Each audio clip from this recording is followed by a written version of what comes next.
Trajectory में आके trade करता हुआ एनबीएफसीज बहुत अच्छा करते हुए। ये पैनल आपकी स्क्रीन के सामने इस वक्त मौजूद है, उनसे करते हैं बातचीत। हमारे साथ विकास सालू के, रुचित जैन, प्रकाश काबा, राजेश सतपुते। प्रकाश सर और राजेश जी पिछले कार्यक्रम से इस कार्यक्रम में भी शिरकत करेंगे। विकास से एक फ्रेश पर्सपेक्टिव थे। विकास, गुड मॉर्निंग, कार्यक्रम में स्वागत है आपका। इंडस्ट्रीज पे आपकी अप्रोच और आपके दो conviction ideas. Good morning Virendra ji. देखो, ओवरऑल मार्केट में हमने देखा कि लास्ट दो ट्रेडिंग सेशन में ऊपर से एक रिट्रेसमेंट तो ऑलमोस्ट कर चुका है। नीचे में 18,100 के आसपास एक सपोर्ट तो देखने मिला कल। आज ये देखना जरूरी है कि 18,300 के ऊपर वापस निफ्टी टिक पाते है कि नहीं। अगर उसके ऊपर वापस निफ्टी अगर ऊपर में सस्टेन करती है 18,300, ये जो इंट्राडे में एक रजिस्टेंस फेस हो रहा है वो अगर ब्रेक करता है तो मुझे लगता है वापस ऊपर में अपना जो रिसेंटली हाई बनाया था 18,450 के आसपास का, तो उसको एक बार वापस बीट करने ऊपर जा सकता है मार्केट। अगर आज भी ये फेल होता है 18,300, वापस 1800 के नीचे जाने की ट्राई करता है, तो फिर थोड़ा सा व्यू कॉशियस होगा। बट जब तक 18,100 के ऊपर मार्केट ट्रेड कर रहा है तब तक मुझे लगता है कि अभी भी बने रह सकते हैं। यहाँ पे पैनिक नहीं होना चाहिए। 18,100 अगर ब्रेक होता है तो फिर हम लोग सोच सकते हैं कि जो प्रेशर है उसके बाद ज्यादा इंक्रीज होते हुए देखने मिलेगा। तो ओवरऑल अभी यहाँ पे मिड पॉइंट पे मार्केट खड़ा है, 18,300 का वेट करना है। बस स्टॉक स्पेसिफिक आप देखो तो कुछ स्टॉक में एक अच्छा प्रेशर भी देखने मिला था हमें लास्ट 2 दिन में। वहां पे आज इतना ज्यादा प्रेशर नहीं देखने मिल रहा है, थोड़ा सा साइडवाइज चलते हुए देखते हुए देखने मिल रहा है। स्टॉक में मुझे लगता है कि एल एंड टी फाइनेंस मुझे बहुत अच्छा लगता है। हमने देखा है कि वीकली, ये पूरे वीक में अगर देखो तो बहुत अच्छा परफॉर्मेंस कर चुका है। लेकिन मुझे अभी भी लगता है कि 108 110 के टारगेट यहाँ पे एल एंड टी फाइनेंस में इंटैक्ट है, अभी भी आने के चांसेस ज्यादा है। नीचे में 96 के आसपास एक अच्छा सपोर्ट यहाँ पे देखने मिल रहा है, तो 96 के सपोर्ट पे एल एंड टी फाइनेंस यहाँ पे बाय कॉल रहेगा। 108 का टारगेट रहेगा। दूसरा रहेगा एचडीएफसी लाइफ। एचडीएफसी लाइफ आज जिस हिसाब से ओपन हुआ है उसके बाद पहले 1 घंटे में हमने नोट डाउन कर रहा है कि वो जो ओपन हुआ है उसके ऊपर ही ट्रेड करते हुए देखने मिल रहा है। तो वापस ये 590 के टारगेट के लिए ट्रेड यहाँ पे लिया जा सकता है। एक पॉजिटिव रुझान यहाँ पे डेली चार्ट पे एचडीएफसी लाइफ में देखने मिला, तो मुझे लगता है एचडीएफसी लाइफ यहाँ पे बाय करना चाहिए। नीचे में जो स्टॉप लॉस यहाँ पे देखने मिलेगा वो 556 के आसपास का, तो 556 के स्टॉप लॉस से एचडीएफसी लाइफ को यहाँ पे बाय कीजिए 590 का टारगेट। ओके, आपकी दो ट्रेड्स, इंडस्ट्रीज पे आपका व्यू। रुचित, गुड मॉर्निंग, आपके दो ट्रेड्स। मॉर्निंग। वेल, दो ट्रेड्स है। सबसे पहला पिक है गुजरात गैस में। Well, oil and gas space में अगर देखेंगे तो पिछले कुछ दिनों में एमजीएल आईजीएल में अच्छी तेजी आई है, लेकिन अब कहीं ना कहीं ये कैचअप मूव गुजरात गैस में भी आ रहा है। और जो हिसाब से रिसेंट वॉल्यूम्स और मोमेंटम रीडिंग्स पॉजिटिव टर्न हुए, तो हमें लग रहा है कि नियर टर्म में एक पुल बैक मूव या कैचअप मूव ये स्टॉक करंट लेवल से और दिखाएगा। तो करंटली 495 के आसपास, 483 के स्टॉप लॉस से यहाँ पे खरीदारी करने की सलाह रहेगी। पहला टारगेट स्टॉक में रहेगा 510 के अराउंड, जहां पे ट्रेंड लाइन रेजिस्टेंस आएगा और 510 के लेवल क्रॉस होता है तो 520 जो प्रीवियस स्विंग आइज है, ये दो टारगेट प्रोजेक्शंस ये स्टॉक में एक्सपेक्ट कर सकते हैं। और मेरा सेकंड एक सीमेंट स्पेस में से रहेगा। सो आइडियली सीमेंट के कुछ स्टॉक्स में जैसे हमें लग रहा है कि आने वाले समय में काफी अच्छा मूव एक्सपेक्टेड रहेगा। Ramco cement with in the space एक कल बुलिश फ्लैग पैटर्न का ब्रेकआउट दिया है। बार बार स्टॉक जब भी ये 780 के आसपास आ रहा था तो वहां पे एक हर्डल ये स्टॉक को काफी दिनों से था, जो कल ये स्टॉक ने क्रॉस किया, वो भी काफी अच्छे वॉल्यूम्स के साथ। तो ये ब्रेकआउट ट्रेड है। तो करंट लेवल्स पे 792 के आसपास रैमको सीमेंट में खरीदारी की सलाह है। 772 के स्टॉप लॉस से 830 के शॉर्ट टर्म टारगेट से स्टॉक में आ सकते हैं।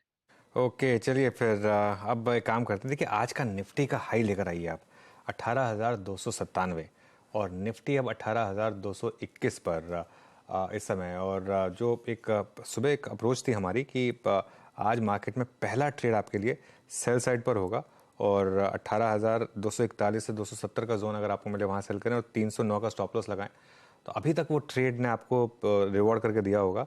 और अब क्योंकि ये जो निफ्टी है ये थोड़ा परेशान कर रहा है और अगर यहाँ सपोर्ट नहीं आया तो प्रॉब्लम आ सकती है। बड़ा सपोर्ट ऑब्वियसली 18,115 पर आएगा, लेकिन पहली ट्रेड शॉर्ट साइड पर आपको बहुत ज़्यादा नहीं, लेकिन 40-50 पॉइंट उसने आपको दे दिए होंगे। बैंक निफ्टी में अभी भी वो ट्रेड प्ले आउट होना बाकी है, लेकिन रेजिस्टेंस जोन वही था 43,812 से 43,900 का, और बड़ा रेजिस्टेंस जोन 43,993 का, वहीं खुले हम और वहाँ से थोड़ा स्लिप हुई है। आज का हाई क्या है एक बार जरा मुझे बता सकते हैं वही थोड़ा सा? ओके, 44,067, वहाँ पर तो हम खुले थे खैर, लेकिन निफ्टी में वो ट्रेड अच्छे से वर्कआउट हुई है। लेकिन अब देखते हैं यहाँ से आगे क्या। लेकिन बाकी ट्रेड्स ले लेते हैं। गाबा सर, आपके दो कन्विक्शन आइडियाज इस समय के। Good morning to you. Stock में जो पसंद है इस वक्त वो है AU small finance bank, trade कर रहा है 739 के आसपास। मुझे लगता है 750 तक जाना चाहिए, स्टॉप होगा 732। AU small finance bank. दूसरा स्टॉक जो पसंद है मुझे इस वक्त वो है L&T finance. Again finance space से ट्रेड कर रहा है 101 के आसपास, स्टॉप होगा 100 का। इसका टारगेट मुझे 105 नजर आ रहा है। L&T finance. ओके, तो एल&टी फाइनेंस और AU small finance bank Gavaskar की पसंद। सतपुते जी, आपकी दो ट्रेड इस समय की। अनुज जी देखिए, मेरे हिसाब से आज थोड़ा मार्केट वोलेटाइल होगा। जिस तरह से स्ट्रक्चर पैन आउट हो रहा है यहाँ पे, ऊपर से प्रॉफिट बुकिंग हो रही है, तो I would like to take some short also. So दोनों हेवी वेट्स है अनफॉर्चुनेटली। तो जहाँ पे सेल बन रहा है वो है एचयूएल। मेरे हिसाब से एचयूएल में आज प्रॉफिट बुकिंग है 2651 पे चल रहा है। छोटे छोटे स्टॉप लॉस के साथ हमें ये ट्रेड लेने हैं, क्योंकि हम लोग बाजार के सामने कॉन्ट्रा काम कर रहे हैं। तो देखिए, एचयूएल सेल करना है 2675 के स्टॉप लॉस के साथ। इसका टारगेट बनता है करीबन 2600 का। 2600 ये इसका 10 डीएमआई है। मुझे लगता है एक बार के लिए एचयूएल थोड़ा करेक्ट होगा। सेकंड सेल कॉल रहेगा वो रहेगा डॉक्टर रेड्डीज। देखिए, इसका स्ट्रक्चर वैसे बहुत वीक है। 4460 का एक माइनर सपोर्ट है, लेकिन जैसे ही ये ब्रीच होगा ये 4400 तक फिसलेगा। तो डॉक्टर रेड्डी सेल करेंगे, लेकिन स्टॉप लॉस के साथ। स्टॉप लॉस होगा हमारा 4400 से 90 4490 के स्टॉप लॉस के साथ, 30 पॉइंट के स्टॉप लॉस के साथ डॉक्टर रेड्डी को बेचेंगे 4400 के टारगेट के लिए।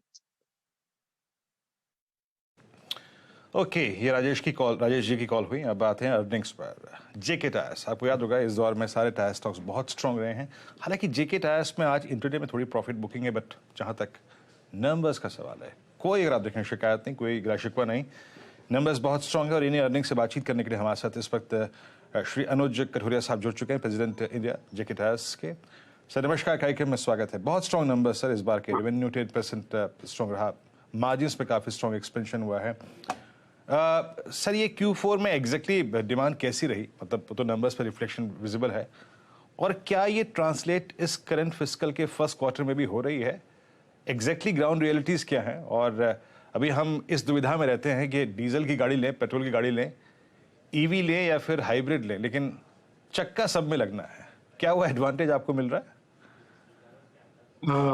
धन्यवाद। आप जो Q4 की बात कर रहे थे, Q4 में हमारे नंबर्स काफ़ी अच्छे रहे हैं। हमारे रेवेन्यूज जो है कंसोलिडेटेड बेसिस पे 3645 करोड़ के टॉप लाइन रही, और बॉटम लाइन भी अच्छी रही। हमारे जो पीबीटी पे लेवल पे हमने 95% का इम्प्रूवमेंट देखा। तो डिमांड काफ़ी स्ट्रांग रही। आपको जैसे पता है कि Q4 हमेशा जो OEMs होते हैं, ऑटोमोबाइल मैन्युफैक्चरर्स, उनके लिए काफ़ी स्ट्रांग क्वार्टर रहता है। तो वहाँ से डिमांड अच्छी आई। रिप्लेसमेंट मार्केट की भी डिमांड अच्छी बनी रही थी Q4 में। और हम ये देख रहे हैं कि Q1 में रिप्लेसमेंट डिमांड अभी भी स्ट्रांग चल रही है। और हम यही उम्मीद रखते हैं कि जो यहाँ पे जो इन्वेस्टमेंट्स हो रही हैं गवर्नमेंट की तरफ से, जो इंफ्रास्ट्रक्चर में जो ये अर्बन डेवलपमेंट हो रहा है, रोड कंस्ट्रक्शन हो रहा है, तो ये सब से डिमांड अच्छी रहेगी। फ्रेट मूवमेंट भी अच्छी है, तो इसके चलते जो कमर्शियल व्हीकल्स हैं उनमें डिमांड अच्छी है।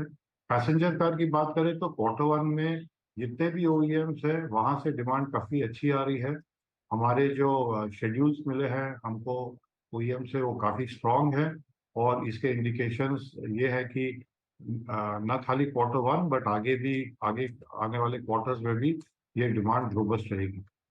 ओके, अनुज जी गुड मॉर्निंग। आपकी कंपनी ऑब्वियसली काफ़ी कमर्शियल व्हीकल्स जो स्पेस है उसमें ट्रक और बस के रेडियल टायर्स हैं, उसमें आपका काफ़ी रेवेन्यू आता है 55% का। इस समय सीवी साइकिल में क्लियर अपटर्न दिख रहा है हमको। नंबर्स अशोक लेलैंड के हों या टाटा मोटर्स के हों, उनमें दिख रहा है वो। तो वहाँ पर क्या विजिबिलिटी है आपके लिए? और क्योंकि रबर प्राइसेस भी नीचे आए हैं और क्रूड प्राइसेस भी नीचे आए हैं, क्या अगले 2-3 क्वार्टर्स इस स्पेस में आपके लिए अच्छे हो सकते हैं काफ़ी? जहाँ तक OEM की डिमांड की बात करें तो हमको इस साल में उम्मीद है, FY24 में ये उम्मीद है कि जो प्री पैंडेमिक लेवल्स थे इंडस्ट्री के, वो हम उसको भी क्रॉस करके न्यू हाई एस्टेब्लिश करेंगे इन टर्म्स ऑफ जो OEM से डिमांड रहेगी। प्लस जितने भी कमर्शियल व्हीकल्स की बात करें तो जो medium and heavy commercial vehicles है उनके कॉन्फ़िगरेशन भी चेंज हो रहे हैं, हायर हॉर्स पावर और हायर टनेज की तरफ जा रहे हैं। उसपे ये होता है कि ज़्यादा नंबर ऑफ एक्सेल्स होते हैं, तो इससे क्या होता है कि टोटल नंबर ऑफ टायर्स जो हर गाड़ी पे लगते हैं वो भी बढ़ते जा रहे हैं। तो ओवरऑल जो टायर की डिमांड है हम एक्सपेक्ट करते हैं both OE market as well as replacement market में काफी स्ट्रांग रहेगी। हमारी ये उम्मीद है कि इस बार भी कम से कम एक डबल डिजिट का ग्रोथ हम देखेंगे कमर्शियल व्हीकल सेगमेंट में। और जहां तक पैसेंजर कार की बात करें तो वहां पे भी अभी तो डिमांड स्ट्रांग चल रही है और यही हम उम्मीद करते हैं कि आगे भी ये डिमांड बनी रहेगी। आपने जो पूछा रॉ मटेरियल के प्राइसेस के बारे में, तो वो भी अभी तो स्टेबल चल रहे हैं और हम ये उम्मीद रखते हैं कि वो आगे भी स्टेबल रहेंगे। जो हमने Q4 में रिडक्शन देखा था उसके बाद अभी स्टेबिलिटी देख रहे हैं, तो ये अगर स्टेबल बने रहेंगे तो डेफिनेटली डिमांड भी स्ट्रांग रहेगी, तो ओवरऑल इंडस्ट्री के लिए ये काफ़ी अच्छा रहेगा। तो सर इस समय आपका कैपेसिटी यूटिलाइजेशन कितना है और क्या आपको कैपेक्स की जरूरत पड़ेगी डिमांड को देखते हुए? हमारा कैपेसिटी यूटिलाइजेशन Q4 में देखा जाए तो काफ़ी अच्छा रहा। जो रेडियल टायर्स है, चाहे वो ट्रक एंड बस वाले हो चाहे पैसेंजर कार हो, उसमें हमारी कैपेसिटी यूटिलाइजेशन 90% से ऊपर रही दोनों सेगमेंट में। और हम देख रहे हैं कि आगे भी ये ट्रेंड बना रहेगा। हमने last year 2 capacity expansion programme शुरू किए थे। एक शुरू किया था पैसेंजर कार टायर्स के लिए और दूसरा ट्रक एंड बस रेडियल के लिए। उस पे प्रोग्रेस काफ़ी अच्छा रहा है और हम ये उम्मीद रखते हैं कि जो सेकेंड हाफ ऑफ FY24 से इसमें से जो हमको आउटपुट मिलना शुरू हो जाना चाहिए और साल के अंत में ये कंप्लीट जो हमारे प्रोजेक्ट्स है वो कंप्लीट आउटपुट पे आ जाएंगे। तो ये जो एडिशनल आउटपुट आएगी वो भी हमको यूटिलाइज करने में कोई दिक्कत नहीं होनी चाहिए, क्योंकि डिमांड काफ़ी अच्छी है और हमको और OEM से भी काफ़ी ऑर्डर्स मिल रहे हैं। तो ओवरऑल देखा जाएगा तो ये नेक्स्ट फ्यू क्वार्टर शुड भी काफ़ी अच्छे रहने चाहिए। ओके अनुज जी, एक पॉसिबली आखिरी प्रश्न पूछूंगा, क्योंकि जैसे कि अनुज कह रहे थे कुछ देर पहले कि रबर प्राइसेस काफ़ी नीचे आए हैं। करंट डिमांड एनवायरनमेंट को देखते हुए और कॉस्ट फैक्टर्स को देखते हुए, प्राइसिंग को देखते हुए, ये जो मार्जिन्स की ट्रेजेक्ट्री है वो मोर और लेस शुरुआती 2 क्वार्टर्स में किस तरफ रहेगी? क्या यहाँ से और एक्सपेंशन फर्दर पॉसिबल है? देखिए, आपने देखा कि Q4 में हमारे मार्जिन्स इम्प्रूव हुए हैं। हम एक डबल डिजिट मार्जिन पे आए हैं और अगर हम Q4 ऑफ FY22 से कंपेयर करें तो हमने देखा कि करीब 360 बेसिस पॉइंट्स की इम्प्रूवमेंट हुई है। तो आगे भी अगर डिमांड अच्छी बनी रहेगी, जिसकी कि हमको पूरी उम्मीद है, और रॉ मटेरियल प्राइसेस भी स्टेबल रहेंगे, तो मार्जिन्स भी उम्मीद करते हैं कि अच्छे बने रहेंगे। अनुज जी, शुक्रिया जुड़ने के लिए आज हमारे साथ और ये नंबर्स पर और आगे के आउटलुक पर चर्चा करने के लिए। शानदार नंबर्स आपके और आउटलुक भी काफ़ी स्ट्रॉन्ग इस समय जेके टायर का, लेकिन ये क्लियरली एक टायर स्पेस में रहा है। ऑब्वियसली स्टॉक आज नीचे है क्योंकि सभी स्टॉक्स में इतनी बड़ी रैली हो चुकी है। आपको याद होगा अपोलो टायर्स में भी रिजल्ट वाले दिन नहीं चला था अपोलो टायर्स, और उसके बाद एक रैली आई थी, लेकिन देखिए क्या शानदार मूव रही है इस समय टायर स्टॉक्स में। अब हमारे साथ सिट्रस एडवाइजर्स के फाउंडर संजय सिन्हा जुड़ गए हैं। Sanjay ji, good morning. Market में काफ़ी इस समय अच्छा मोमेंटम है, हालांकि हायर लेवल पर थोड़े फिसले जरूर हैं हम लास्ट 2-3 दिन में, लेकिन पिछले 1-1.5 महीने में बड़ी रैली हुई है और वो ब्रॉड बेस्ड रैली रही है। अब इस समय आपका व्यू क्या होगा मार्केट को लेकर? तो देखिए, हमारे ख्याल से मार्केट में जो गिरावट आई थी शुरू के दौर पे, हाँ, वो इसलिए आई थी क्योंकि आईटी के कुछ कंपनियों के रिजल्ट ने मार्केट को डिसअपॉइंट किया। लेकिन बाद की जो आईटी कंपनीज के रिजल्ट आए वो अपेक्षा से काफी ज्यादा अच्छे रहे, तो उसने मार्केट को उत्साहित किया। और बाद में फिर एनबीएफसीज और बैंक के रिजल्ट आए तो उसने भी मार्केट को एक बढ़ावा दिया। सबसे बड़ी बात यह रही कि जो डोमेस्टिक फ्लो जो इंडियन मार्केट्स की तरफ आ रहा था, एक ट्रेंड उसमें देखा जाता है कि जब भी मार्केट ऊपर एलिवेटेड लेवल्स पर रहता है तो म्यूचुअल फंड्स के फ्लोज कम हो जाते हैं, और जब भी मार्केट गिरता है तो वो फ्लोज बढ़ते हैं। तो ये एक स्टेबिलिटी प्रदान कर रहा है हमारे मार्केट को, जो कि पिछले कुछ महीनों के एफआईआई फ्लोज के सामने खड़ा रह सका। और इस महीने में अगर आप देखें तो जिस तरह से एफआईआई के फ्लो स्ट्रांगली पॉजिटिव हुए हैं, वो रहा सहा जो नेगेटिव ओवरहैंग था मार्केट पर, उसने उसको दूर कर दिया। तो मेरे ख्याल से इन सब का एक मिला जुला असर है जो बाजार को इस समय प्रोत्साहित कर रहा है। और अगर हम दूसरे पहलू से देखें तो अब हम प्रीवियस हाई के नजदीक दोबारा आ रहे हैं, लेकिन जो प्रीवियस हाई और अभी का हाई है उसके बीच में कम से कम 5 से 6 क्वार्टर पास हो चुके हैं, और इन 5-6 क्वार्टर्स में हमने अर्निंग्स की ग्रोथ ही देखी है। तो यानी कि अगर आप लाइक टू लाइक कंपैरिजन करें तो आज का बाजार प्रीवियस हाई के कंपैरिजन में ज्यादा अट्रैक्टिवली वैल्यूड है। तो वो एक दूसरी जो नेगेटिव पॉइंट भारतीय बाजार के खिलाफ थी कि हमारे मार्केट एक्सपेंसिवली वैल्यूड हैं, उसको भी कुछ हद तक नेगेट करता है। तो मैं समझता हूं कि ये जो सेंटिमेंट बुलिश बना हुआ है, अगर किसी कारणवश कोई एक्सीडेंट ग्लोबल मार्केट्स में नहीं होते, या फिर हम एफआईआई के फ्लोज को बहुत स्ट्रांगली रिवर्स होते नहीं देखते, तो मेरे ख्याल से हमारी मार्केट्स अभी जो मोमेंटम बनाई हुई है, थोड़ा बहुत भले करेक्शन हो, लेकिन ये मोमेंटम मेरे ख्याल से अभी बना रहेगा। Okay Sanjay ji, good morning. Virendra बोल रहा हूँ दिल्ली स्टूडियो से। ये जिस मोमेंटम की बात कर रहे हैं, और अगर कोई ग्लोबल अपसेट ना हो तो ये कंटिन्यू करेगा, ये आपका मत है। ये बीते 2 महीने के अपर स्विंग में अप्रैल में मई में डोमिनेट किया रेट सेंसिटिव्स ने, whether it's NBFCs, it's banks and specially NBFCs, real estate, auto ने शायद लेट अगर आप देखिए पार्टिसिपेट किया, बट यस है। क्या एक ऐसे दौर में जब आप शायद अब फर्दर रेट कट्स की पॉसिबिलिटी तलाश रहे हैं, डोमिनेट अपर स्विंग यही करेंगे एनबीएफसीज, एचएफसीज, रियल एस्टेट? आपका व्यू? तो मेरे ख्याल से देखिए, जिस तरह का वर्चस्व या lead banking and financial sector के स्टॉक्स ने लिया है, उनके क्वार्टरली परफॉर्मेंसेस ने भी उस तेजी को कॉर्बोरेट किया है। इस कंटेक्स्ट में हुआ क्या है कि आज अगर आप देखें तो जो बैंकिंग क्षेत्र को 2 भाग में बांट दे, PSU banks and private sector banks, तो दोनों के स्टॉक्स जो हैं वो अपने प्रीवियस हाई से कहीं नीचे ट्रेड कर रहे हैं। लेकिन अगर आप उनकी अर्निंग्स को देखें तो वो उससे कहीं ज्यादा ऊपर लेवल्स पर रहे हैं। तो मैं समझता हूं कि मार्केट ने इस अर्निंग्स ग्रोथ को पहले ही डिस्काउंट कर दिया था, और ये संभव है कि आगे जिस तरह की तेजी हम लोगों ने देखी है, उस तरह की तेजी शायद कुछ समय तक ना हो। ये सेक्टर के स्टॉक्स कंसोलिडेट करें, और जो सेक्टर्स ने पिछले कुछ क्वार्टर्स में पार्टिसिपेट नहीं किया है, जैसे मुख्यतः अगर आप देखें तो ऑटोज, और ऑटोज में खास करके अगर आप 2 व्हीलर सेगमेंट को देखें तो उनकी वैल्यूएशंस अट्रैक्टिव हो गए हैं, उन्होंने रैली में पार्टिसिपेट नहीं किया है, तो वो हो सकता है कि कुछ समय तक उनकी जगह पे स्टॉक प्राइस परफॉर्मेंस दें। और दूसरा इसी तरह से रिलेटेड एक सेगमेंट है, वो है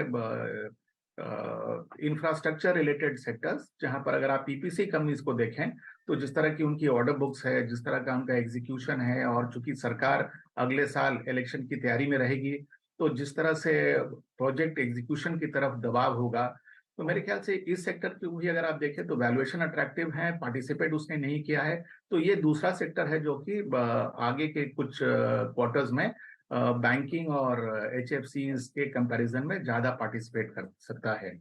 रही बात रियल एस्टेट की, चूंकि वो थोड़ा सा इनसे अलग है, तो इतने अग्रेसिव रेट हाइक के बावजूद अगर आप देखें तो कई हाउसिंग लोन के रेट्स अब 9% से ऊपर हैं, लेकिन रियल एस्टेट की ऑफटेक में, यानी कि जिस तरह से लोग रियल एस्टेट खरीद रहे हैं, उसमें कोई भी खास कमी नहीं देखा गया।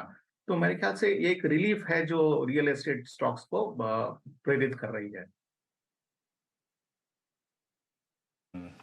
अच्छा, मैं थोड़ा सा आज विषय चेंज करके संजय सर एक ऐसे समूह पे आना चाहूँगा जहाँ पे स्थिति थोड़ी नाजुक है। मैं क्यूएसआर सेगमेंट में आ रहा हूँ, होटल्स रेस्टोरेंट्स में आ रहा हूँ, hotels not exactly hotels sir, restaurants में आ रहा हूँ, क्यूएसआर सेगमेंट में। मैं अगर अपने घर से निकल के अगर बारबेक्यू नेशन तक जाना चाहूँ, या फिर जुबिलेंट तक जाना चाहूँ, या फिर बर्गर किंग तक जाना चाहूँ, उससे पहले मुझे अनऑर्गेनाइज मार्केट में सब कुछ मिल जाएगा। मतलब जो मैं कहना चाह रहा हूँ, आप आई होप समझ गए। क्या यहाँ पर जो निवेश था, या फिर जिस पे आप इस वक्त लॉस झेल रहे हैं, एग्जैक्टली अगर आप क्यूएसआर सेगमेंट में होते, आप जुबिलेंट के नंबर्स देखे आपने, क्या रहना चाहिए इस वक्त इस स्पेस में या फिर अवॉइड करना चाहिए इस स्पेस को? देखिए, मैं समझता हूं कि मार्केट की जो वैल्यूएशन है या जो डिस्काउंटिंग है वो भी सिक्लिकल होती है, इन द सेंस कि मार्केट एक्सपेक्टेड ग्रोथ या एक्सपेक्टेड प्रॉफिट्स को अपने लेवल्स में पहले फैक्टर कर देती है और एक्चुअल रिजल्ट जो है वो बाद में आता है। रही बात क्यूएसआर सेक्टर में ऑर्गेनाइज वर्सेस अनऑर्गेनाइज सेक्टर की जो रस्साकसी है, उसमें मैं समझता हूं कि जो बढ़त है वो ऑर्गेनाइज सेक्टर को ज्यादा मिलेगा। और चूंकि उन लोगों ने अपने ब्रांड को अच्छी तरह से एस्टैब्लिश किया है और अब वो आउटलेट्स के एक्सपेंशन की तरफ बढ़ रहे हैं, तो एलिवेटेड लेवल्स तो रहेंगे, लेकिन हमारे ख्याल से जिस तरह से एफएमसीजी को एलिवेटेड प्राइस अर्निंग रेशियो पर कई महीनों साल तक हम लोगों ने देखा, ये संभव है कि क्यूएसआर जो है, चूंकि वो एक स्टेडी ग्रोथ ट्रेजेक्टरी पर है, हो सकता है कि बीच बीच में थोड़ी बहुत सीजनैलिटी के कारण ऊपर नीचे हो, लेकिन चूंकि वो ओवरऑल अगर आप देखें ईयर ऑन ईयर तो ग्रोथ ट्रेजेक्टरी उनकी इंटैक्ट है। तो मुझे लगता है कि ये एलिवेटेड डिस्काउंटिंग या जो वैल्यूएशन है वो बरकरार रहेगा। स्टॉक कंसोलिडेट करेंगे फिर बढ़ेंगे, हो सकता है प्रॉफिट टेकिंग हो, फिर थोड़ा करेक्ट करके फिर बढ़ेंगे, लेकिन ओवरऑल मुझे लगता है कि बहुत कुछ एफएमसीजी की ट्रेजेक्टरी में क्यूएसआर की स्टॉक्स की ट्रेजेक्टरी होनी चाहिए। ओके, ये जो बीइंग एक्सपेंसिव, बहुत महंगे स्टॉक्स होने का ये तमगा जो दे रहे हैं ना, आपको याद होगा कल सुमित क्लोजिंग में बहुत अच्छी तरीके से सुमित ने समझाया था कि एग्जैक्टली क्या क्या प्राइस चुका रहे हैं, कितनी हाई पी पे अगर आप देखें स्टॉक्स स्टिल ऑपरेट कर रहे हैं। मेरे ख्याल से वेस्ट लाइफ तो फिर भी बहुत अच्छा है, वेस्ट लाइफ तो फिर भी करियर के हाईएस्ट ट्रेजेक्टरी पे ट्रेड कर रहा है। आई थिंक उसकी पी करीब करीब 107 की थी। खैर, इस विषय को चेंज करते हैं, थोड़ा सा आगे बढ़ते हैं, सर से और एक दो व्यू लेते हैं। कैपिटल गुड्स बहुत स्ट्रॉन्ग रहे, ऑल टाइम हाई ट्रेजेक्टरी पे है, तो यहाँ पे बात करने का शायद कोई बहुत मुख्य कारण नहीं है मेरे पास। सर, बैंक्स पे फिर लौटता हूँ आज, क्योंकि एसबीआई का नंबर्स आने हैं, एसबीआई पे बातचीत ना हो तो शायद ये बेईमानी होगा। बैंक ऑफ बड़ौदा के नंबर्स आए, मैं उसी से लीड लेते हुए बात करना चाहूँगा, क्योंकि लास्ट रिपोर्टेड अर्निंग्स के बाद अदानी सागा शुरू हो गया था, तो शायद वो माइलेज नहीं मिल पाया इन स्टॉक्स को। PSU banks under the leadership of SBI, आपको कैसा लग रहा है इस वक्त? मेरे ख्याल से देखिए, अगर आप हिस्टोरिकली देखें तो पीएसयू बैंक्स ने पिछले 10 साल में कोई खास प्रदर्शन नहीं किया, लेकिन अगर आप उनकी प्रीवियस रैली को देखें और उसको एनालाइज करें जो कि 10 साल पहले हुई थी, तो आप पाएंगे कि जब भी रैली शुरू होती है पीएसयू बैंक्स में और वो रैली एंड्योर करती है, यानी कि वो सस्टेन करती है, तो उस रैली में ये सारे stocks price to book value के डिस्काउंट से चलते हैं और करीब करीब 1.5 टाइम्स या 1.75 times price to book value में ये पीक आउट कर जाते हैं।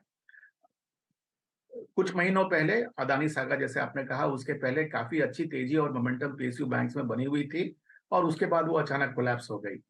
अगर आप वैल्यूएशन के तौर पर इन को परखें तो आज अधिकतर पीएसयू बैंक जो हैं आज भी अपने प्राइस टू बुक वैल्यू पे, बुक वैल्यू से डिस्काउंट पे ट्रेड कर रहे हैं, तो इसी के लिए वैल्यूएशन के तौर पे वो अट्रैक्टिव तो हो ही जा रहे हैं। प्लस जिस तरह से पीएसयू बैंक्स ने अपने आप को प्रेजेंट किया है कि उनके बिजनेस मॉडल अब प्राइवेट सेक्टर बैंक्स के बराबर हो गए हैं, जहां तक टेक्नोलॉजी की अडॉप्शन रही है वहां पर भी वो हमारे ख्याल से काफी अच्छे टक्कर दे रहे हैं प्राइवेट सेक्टर बैंक्स को। तो जब कस्टमर लेवल पर एक्सपीरियंस बदलना शुरू हो जाएगा तो हमारा ख्याल से ये भी संभव है कि पीएसयू बैंक्स जिन्होंने अपने मार्केट शेयर को लूज किया है वो शायद वो रीगेन करना शुरू कर दें। और हम आज जिस दौर से गुजर रहे हैं वहां पर कॉर्पोरेट बुक वो ज्यादा अग्रसर है। इनफैक्ट रिटेल बुक पर तो अब थोड़े से सवालिया निशान खड़े किए जा रहे हैं, तो इस पर्सपेक्टिव से भी अगर आप देखें तो पीएसयू बैंक अट्रैक्टिव हो जाते हैं। तो मेरे ख्याल से एक केस तो बन रहा है पीएसयू बैंक में रैली का। ओके संजय जी, शुक्रिया फिर आज जुड़ने के लिए हमारे साथ और अपनी बात रखने के लिए। पीएसयू बैंक थोड़े अट्रैक्टिव हैं। मार्केट देखिए ऊपरी लेवल से स्लिप जरूर किया, लेकिन लोअर लेवल पर अब थोड़ा सपोर्ट निफ्टी लेने की कोशिश कर रहा है। तो सुबह वो पहला ट्रेड वर्कआउट हुआ सेल ऑन रैली का, लेकिन अब लोअर लेवल पर थोड़ा सपोर्ट मार्केट में। हालांकि आज फार्मा स्टॉक्स में अच्छी खासी डिक्लाइन। डीवीज लैब्स अब टॉप लूजर, करीब 3% नीचे। एल्केम लैब्स यहाँ पर भी एक थोड़ी सी गिरावट। मिड कैप्स का प्रदर्शन ठीक ठाक है इस समय। लेकिन कोई बहुत बड़ी तेज़ी नहीं है। अगर आप F&O के स्टॉक्स देखेंगे तो इवन हायर लेवल से स्टॉक्स जो हैं जो अच्छा कर रहे थे वो स्लिप हुए हैं। For example Canfin Homes, Chola, IEX, Samvardhana, ये सारे के सारे हायर लेवल से स्लिप ज़रूर हुए हैं। वीरू और मुझे आप दीजिए इजाज़त और नीरज जी के पास चलते हैं और ट्रेडर्स हॉटलाइन शुरू करेंगे। Neeraj ji good morning. Expiry day है तो थोड़ी वोलेटिलिटी रहेगी। हाँ, लेकिन बहुत